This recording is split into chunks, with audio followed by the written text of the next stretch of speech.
Hello everyday and welcome to Season 2 of the NDBL. My name is ODF and I'm the coach of your Florida Flygons for our return season.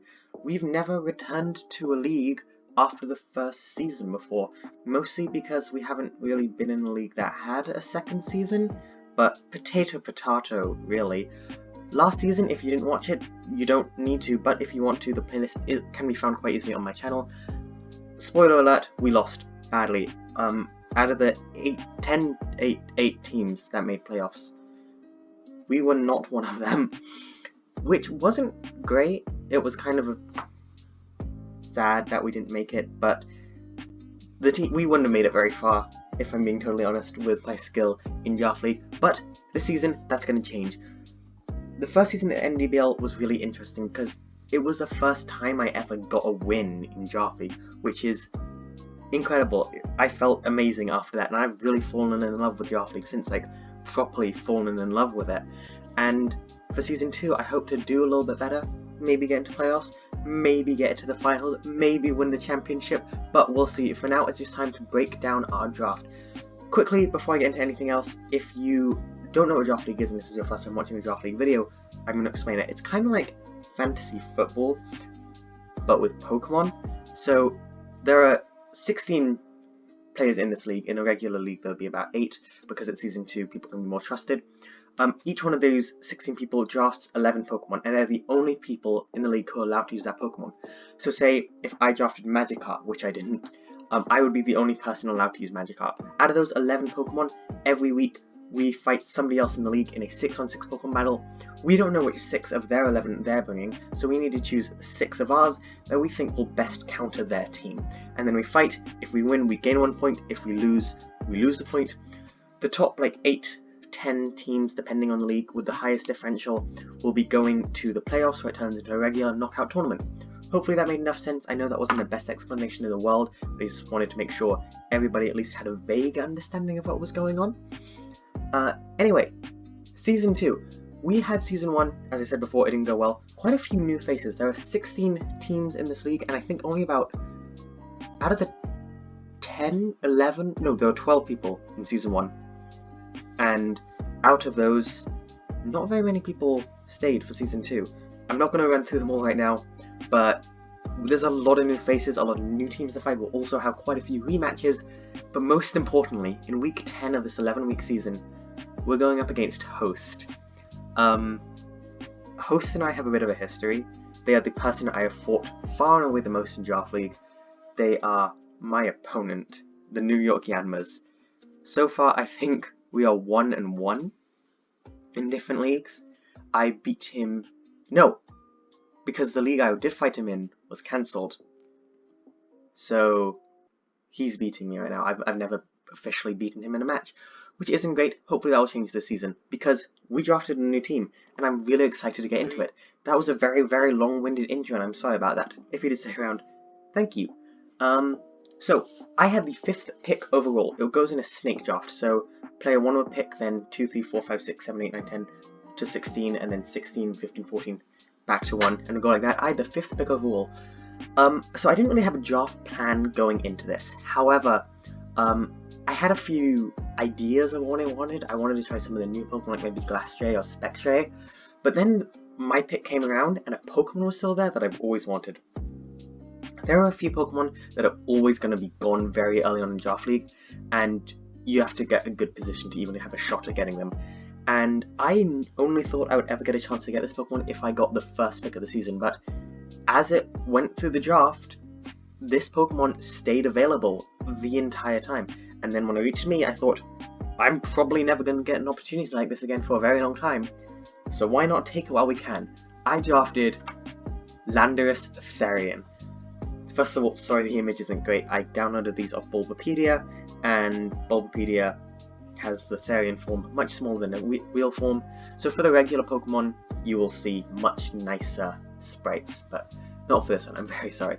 Landorus Therian is debatably the best Draft League Pokemon there is. Of course, just drafting it isn't going to win you a match. You need to play well at yourself, which is where our plan kind of falls apart, but it's still a really solid Pokemon. Of course, it's got the flying typing, so it's immune to ground, and it's got the ground typing, so it's immune to electric. It gets Stab, Earthquake. It is our Z captain. In this league, you pick 2 Z captains. This is the first one. I'll get to the second one when we get there in the draft. So with Z Fly, we don't need to wait for those 2 turns of fly, and we can just hit insanely hard. It is an incredible Pokemon. I'm so excited to use it. I really want to use it well, but I guess we'll see as the league goes on if I do. I'm just pumped to use it. I haven't thought of nicknames for anything on this team yet, but I will, don't worry. I'm just excited to use this. I'm so happy we got it. People were talking about it in chat like, oh look, Lando T took a really long time to get it and ODF got him, and now ODF's gonna fail with him. No, everyone in the NDBL is honestly the nicest draft league community I've been a part of. Tied with the LGL. The LGL is also a really great community. If you want to check out ILGL League, that's also on the channel, just saying. Anyway, Landorus T is an incredible Pokemon. I'm so excited to use it. I'm going to try to move a bit faster because I can understand you're all busy people and you don't want to hear me blubber all day, unless you do. Moving on. So in Draft League, you need to get 2 things I found very important, 3 things I found very important. Fire, Water, Grass cores. They're like not very important, but I like to draft them anyway, and I have Fairy, Dragon, Steel cores are very important. Getting a Fairy type is good, because Fairy type can take on dragons. Getting a Steel type is good to hit fairies, and getting a Dragon type is good just because dragons is good typing overall. So ever since my first ever Draft League season, I've tried to get a Fairy, Dragon, Steel core very early on. So I decided I'm going to start with a Tier 2 Steel type, and I got Cobalion. I don't know much about Cobalion. I know last season host had Terrakion, which was quite a big threat, and one of the reasons that we lost to them. I don't think Terrakion was even drafted this season, which is nice. But Cobalion is terrifying. It has a Steel fighting type, and it's a legendary, of course, so it can just hit very, very hard. It's got great attack stats. Steel typing means it takes neutral damage from Fairy because of the fighting typing, which isn't great. We only have 1 Fairy resist, we'll get to them later. But Cobalion is a super solid Pokemon. I'm happy to have it on the team. I haven't really seen it used in draft before. I'm just a big fan of the design. I really like how this thing looks. And I'm excited to use it. It's one of the Swords of Justice, which is one of my favourite legendary trios. And we're going to see how this thing goes. It gets stab close combat, which is always nice. One thing I've learned in draft league is you've got to bring kind of the same Pokemon most weeks. Like, once you've got your good Pokemon, those are the ones that you want to try to bring most weeks, because they're going to perform the best. And Cobalion is just a solid right-hand Pokemon to Landorus T, which can really help us during this league, and I really hope it can do well. Anyway, we've drafted enough legendaries, and it's time to draft the most important type in Draft League that I have found, the Fairy type. I had quite a few options for fairies and quite a few things that I was looking at, but the one that worked the best because it also filled in one of the slots in my Fire, Water, Grass core was Primarina, one of my personal favourite fairy types. Probably behind Slurpuff. I think Slurpuff honestly might be my favourite fairy after the NDBL, but don't worry about that. Primarina is an incredible Pokemon. This thing works so well and on so many levels. So anyway, that's why I like Primarina, why I want it in the draft. Moving on to our next pick. I kind of wanted a new Pokemon, and this time I wanted a Pokemon that I hadn't had a chance to use before. Basically, I wanted one of the new Crown Tundra Pokemon. So there was a Regieleki. I think Regieleki was still out there. Spectre had been taken. I wasn't a big fan of Glastrier because I had a different ice type in mind, which it wasn't as good, but I didn't really have the points to get a Glastrier. The legendary birds, 2 of them were already taken at this point, and the last one just wasn't very good. So the Pokemon I decided to draft was a Dragon type. You already know who it is. Regidrago. Regidrago is so good at attacking. It's not very good type coverage wise. It has pretty horrible type coverage, but this thing hits like a pile of bricks. It's got insane signature stab moves. It also has solid coverage if you decide to run a physical set, then you can't run the stab moves. It's got a cute design. It might be my favourite Reggie based on its design. I really like it. I don't know too much about this thing. I don't know if it's going to be good in draft. Like, it's so new you can't really tell if it's good yet. But you know what, we're going to try it out. Maybe over these next few weeks this thing will turn out to be amazing. I don't really have much to say about it. Moving on, I added the Grass type to... We've finished our Fairy Dragon Steel core. I still need a solid Grass type. And I went for a Pokemon that I'm a huge fan of. It's from my favorite region, Alola. 3, 2, 1. Dhelmise. Dhelmise is an incredible Pokemon. It's got that ghost typing, so it's immune to fighting and normal attacks. It's got the grass typing, so it fills in that kind of grass type hole in the team. And most importantly, it's got the ability Steelworker, meaning it gets access to stab steel type moves without the drawbacks of having the steel typing. It would be nice to have the steel typing, because then we'd have a lot of resistances and an extra fairy resist, but it's still a solid Pokemon overall. Steelworker is an incredible ability, and I'm excited to use Dhelmise. It's got also a Rapid Spinner. One thing I've learned, you need Rapid Spinners, and we've got a couple on the team.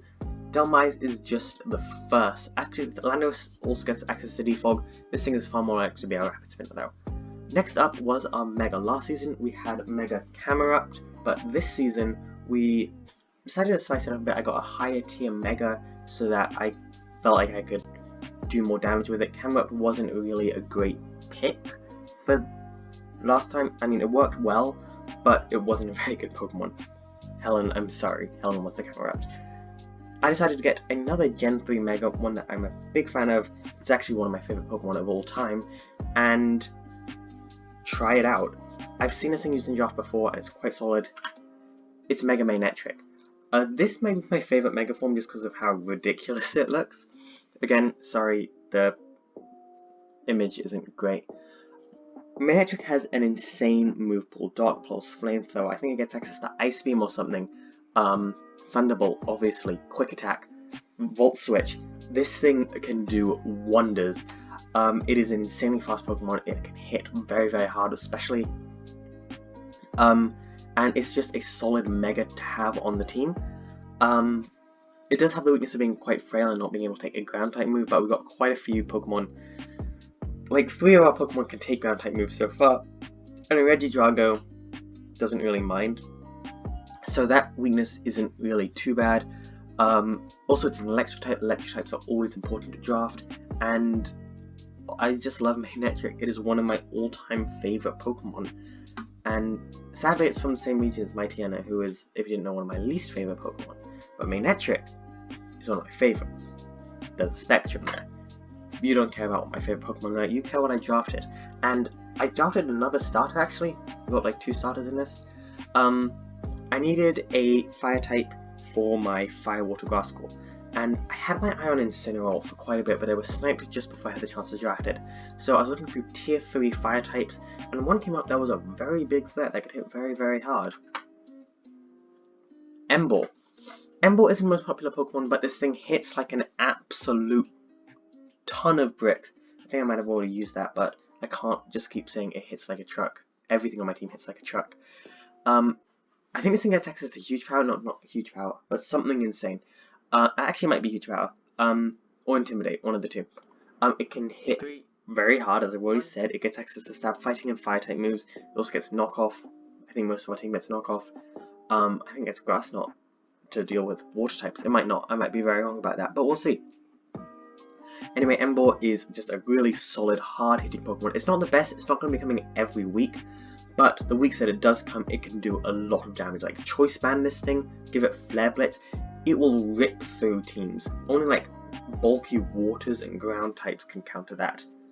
So next up is my tier 4. I dipped into tier 4 for this next pick. I didn't do my tier 3 for a while because I drafted, okay, honest, total transparency, I drafted a Copperaja because I was sniped on something else. I don't remember what that was though. And that Copperaja, I didn't want it because I already had a Cobalion, and I didn't get to trade it off till my last thing, so we'll get to that later. But anyway, I needed a tier 4. I wanted to try something a bit different that isn't normally seen in Draft League. Actually, this is normally seen in Draft League. I don't know what I'm talking about. I drafted Bravebird, the America bird. I adore this Pokemon. I've never gotten a chance to use it before. I don't love it as much as I love Magnetric. If you took all these Pokemon and put it on a list of just how much I love them before we did this, Magnetric would far and away be number 1. But hopefully that will change. Like, I don't want to hate Magnetric more, but like love the others more. Yeah. Moving on. Braviary is solid. I can't say it's incredible. It's a tier 4. It hits quite hard with like close combat, Fly, Aerial Ace, Bravebird, Return. but apart from that, it struggles in the move pool zone, but hopefully it's hit hard enough. It gives us another defogger. That's kind of the reason I drafted it. That gives us 3 hazard removal, and I feel like that is at least good enough. I don't like hazards on my side of the field, and I try to draft teams that destroy hazards. Anyway, moving on. I've talked about this Pokemon a bit before, but you haven't noticed, because I said I have 1 Fairy Resist, and I said I had another Z-Captain. They are the same Pokemon. Plot twist. I also almost traded this Pokemon away before I realized it was my only Fairy Resist. But Fairy, like, a lot of our Pokemon can tank Fairy type moves, so it's fine. Anyway, our Tier 5, so probably the Arc result of this season, honestly. Muck.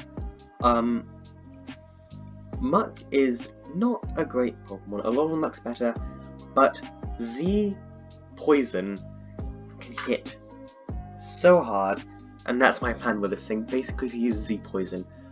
It is a okay Pokemon, move pool wise. I think it gets access to some solid moves. It's not the best in the world, but it'll do. Mostly this thing is here to kill fairies, and the rest of the team is there to work around this thing killing fairies. This is no means going to be our win con. It's not going to come every week. It's just a very solid Pokemon, and I kind of like the design. It's almost cute with the sludge. Maybe not cute. Maybe I'm just very tired. And anyway, yeah, that's Muck. We've only got 2 drafts left. 3. Next up, in Season 1, if you watched it, we drafted an Arctozolt. That Arctozolt was kind of a last round pick. I didn't think it would do too great. It ended up winning us a very incredible match against Phoenix, which I should not have won, but I enjoyed it so much, and that is the match that got me into Draft League. So instead of drafting Arctozolt again this season, I drafted another Fossil, and you know, maybe in Season 3 and 4 of the NDBL, hopefully that'll happen, knock on wood. I'm not on actual wood, actually. There, knock on wood. We'll get to draft the other 2 fossils, but the Season 2 fossil we decided to use is Octavish. I don't have a Hail set on the team for Slush Rush, Fisher's Rend, which is what this thing normally relies on. So I might just put Hail on a Pokemon that can use it, but I might also just not. We'll see. I might trade out another Pokemon. I don't normally do that, but I'm actually considering it for this. We'll see. We'll see how things go. I'm a big fan of this Pokemon's design. I just think it looks kind of ridiculous with the head always looking up. It kind of looks, if you cover the mouth, it looks like a really wise sage, but then you show the mouth and I realize that they're looking up and they just look like an idiot, and I love that. I don't know what I'm going to name this thing yet. When I did a playthrough of Sword or Shield, I named my Dracovish Frank after Frankenstein, and last season Arctozolt was named Patch because that was the English translation of its Japanese name. Don't know what I'm going to name this thing yet. I'm going to find something else stitched together and do that. But anyway, at this point I traded up, the draft was done, and I had that Copperajah, traded it away, and instead I picked up the final Pokemon, a really solid last pick, Uxie. Uxie is just a solid Pokemon overall. I'm happy to have drafted it. It works really well. It gets incredible coverage. It doesn't have the best stats in the world, but it can Stealth Rock, and we don't really have too many Stealth Rockers here. That's what I have to say. I'm a bit tired now, not gonna lie, and I feel like I need to get to bed because I've got school and a lot of schoolwork tomorrow. But this is your second season of the NDBL Florida Flygons. Hopefully we're gonna do better this week. Week 1 will be up a week from today, maybe? We'll see. I'm in 5 leagues right now, and I don't know how I'm gonna get each thing happening when it does. But anyway, that is going to be the end of this draft. Thank you all so much for watching. Hopefully you will come see the Florida Flygons attempt to do these next 11 weeks and get into playoffs. I hope you all have a dogtastic day. I will see you all in the next one, and wait, it's the Florida Flygons. Let's fly Flygons. That's our motto. It's not as enthusiastic now because we're not going into battle, but I'm going to do my normal outro. Never mind. That was a bad idea. Have a dogtastic day. I'll see you all in the next one, and Odia out. Goodbye.